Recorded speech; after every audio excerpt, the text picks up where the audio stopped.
बुरी सास जो दो बहुओं को लड़वाना चाहती है। पर दीपा और अनीता दोनों ही देवरानी और जेठानी थी। दीपा नौकरी करती थी और अनीता घर संभालती थी। उनका परिवार बहुत बड़ा था। सास ससुर और उन दोनों के बच्चे कुल मिलाकर घर में 10 लोग थे। और आज कई सालों बाद उनकी बुआ सास अपने भाई के पास रहने आई थी। सुबह उठते ही बुआ जी ने देखा दीपा जल्दी जल्दी अपने काम निपटा रही थी। अनीता ने सबका नाश्ता बना दिया। उस नाश्ते को दीपा ने सबको परोस दिया। इसके बाद दीपा ने खुद अपना टिफ़िन पैक किया और जॉब पर चली गई। अनीता ने फिर दोपहर का खाना बनाया और थोड़ी देर बैठ गई अपनी सास और बुआ सास के पास। बुआ सास से रहा नहीं गया और अनीता से बोली कि छोटी बहू तेरी जेठानी दीपा तुझ पर बड़ा हुक्म चलाती है। सुबह से देख रही हूँ रसोई घर में तू ही लगी हुई है और वो महारानी दिखावा करने के लिए सबको नाश्ता परोस रही थी जैसे उसी ने बनाया हो। ये सुनते ही अनीता ने अपनी बुआ सास की तरफ देखा और बड़ी प्यार से कहा, नहीं ऐसी कोई बात नहीं है बुआ जी, दीपा बहुत ही अच्छी है। बुआ बोली, तू बहुत भोली है अनीता, पर मैं सब समझती हूँ। इतनी बूढ़ी मैं ऐसे ही नहीं हुई। अनीता से अब रहा नहीं गया और वो बोली कि बुआ जी आपको दीपा दीदी का बाकी सबको नाश्ता परोसना दिखा, मगर आपको ये नहीं पता कि उन्होंने मुझे डांटकर सबसे पहले नाश्ता करवाया, फिर चाय पिलाई और वो रोज़ ही मुझे सबसे पहले ही नाश्ता करवा देती है, वरना सबका नाश्ता बनाते बनाते तो मैं नाश्ता ही न कर पाऊँ। वो मेरा कितना ख्याल रखती है।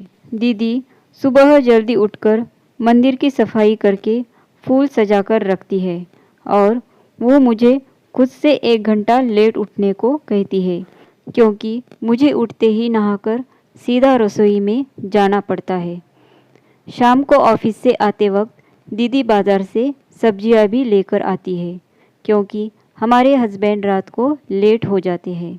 और दीपा दीदी ने सासू माँ को बाज़ार जाने के लिए मना किया है, क्योंकि माँ जी अब 60 साल से ऊपर हो चुकी है। उन्हें घुटनों की परेशानी है और जब माँ जी को घूमने का मन होता है तो दीपा दीदी छुट्टी करके खुद उनको घुमाने लेकर जाती है। और हाँ बुआ जी, दीपा दीदी रोज़ शाम को आकर खाना बनाने में मेरी खूब मदद करती है, चाहे वो कितनी भी थकी क्यों ना हो। वो मेरी जेठानी ज़रूर है, मगर वो मुझे अपनी छोटी बहन ही मानती है और मैं उन्हें बड़ी बहन मानती हूँ। ये सब सुनते ही बुआ चुप हो गई। शायद उसकी चुगली अनीता के आगे फेल हो चुकी थी। शाम को दीपा सब्जी की थैली अनीता को पकड़ाते हुए बोली कि अनीता, सब्जियों के साथ वाले थैले में तुम्हारी फेवरेट लेखक की किताब भी लाई हूँ। ये सुनकर अनीता खुश हो गई और बोली, थैंक्स दीदी। अनीता ने सब्जी की थैली किचन में रखी और किताब रखने अपनी कमरे में चली गई। तभी बुआ जी ने दीपा को आवाज़ दी, बड़ी बहू ज़रा यहाँ आना। दीपा बोली, जी बुआ जी। तभी बुआ बोली कि तुम इतनी मेहनत करके कमाती हो और ऐसे ही फालतू किताबें खरीदकर पैसों की बर्बादी कर रही हो, वो भी अपनी देवरानी के लिए। वो तो वैसे भी घर में करती ही क्या है। तुम दिन भर मेहनत करती हो और वो घर पर आराम करती है। दीपा मुस्कुराई और बोली, क्या बुआ जी आराम? और अनीता, उसे तो कह कह कर आराम करवाना पड़ता है। सुबह से बेचारी लगी ही रहती है किचन में। सबकी अलग अलग पसंद, मेरे और उनके मिलाकर 4 बच्चों का टिफ़िन सब वो ही करती है।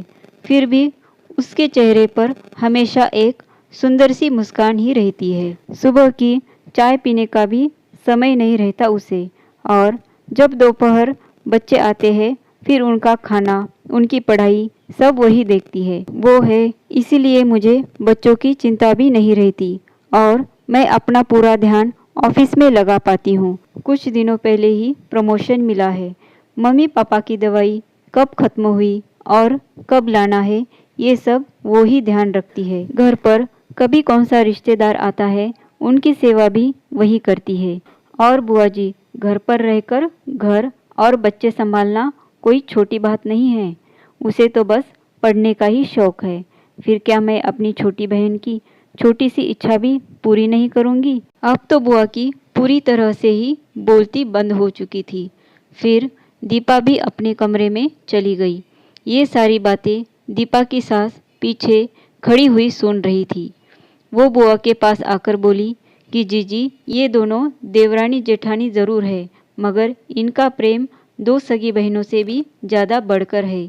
ये दोनों ही एक दूसरे का अधूरापन पूरा करती है। मेरे घर की मजबूत नींव है ये दोनों। बुआ सास मुंह घुमाकर अपने कमरे में चली गई, क्योंकि वो तो इनको लड़वाने ही आई थी। लेकिन दीपा और अनीता जैसी बहुओं के बीच दरार पैदा करना बिल्कुल नामुमकिन था। और दीपा और अनीता जैसी बहू बेटी हर घर में हो तो उनके प्यारे घर को बड़ी से बड़ी ताकत भी नर्क नहीं बना सकती। वाकई में ऐसी बहुएं हर घर में हो तो हर घर स्वर्ग बन सकता है। कहानी अच्छी लगी हो तो वीडियो को लाइक ज़रूर कीजिए और चैनल को सब्सक्राइब किए बिना मत जाइए। वीडियो देखने के लिए धन्यवाद।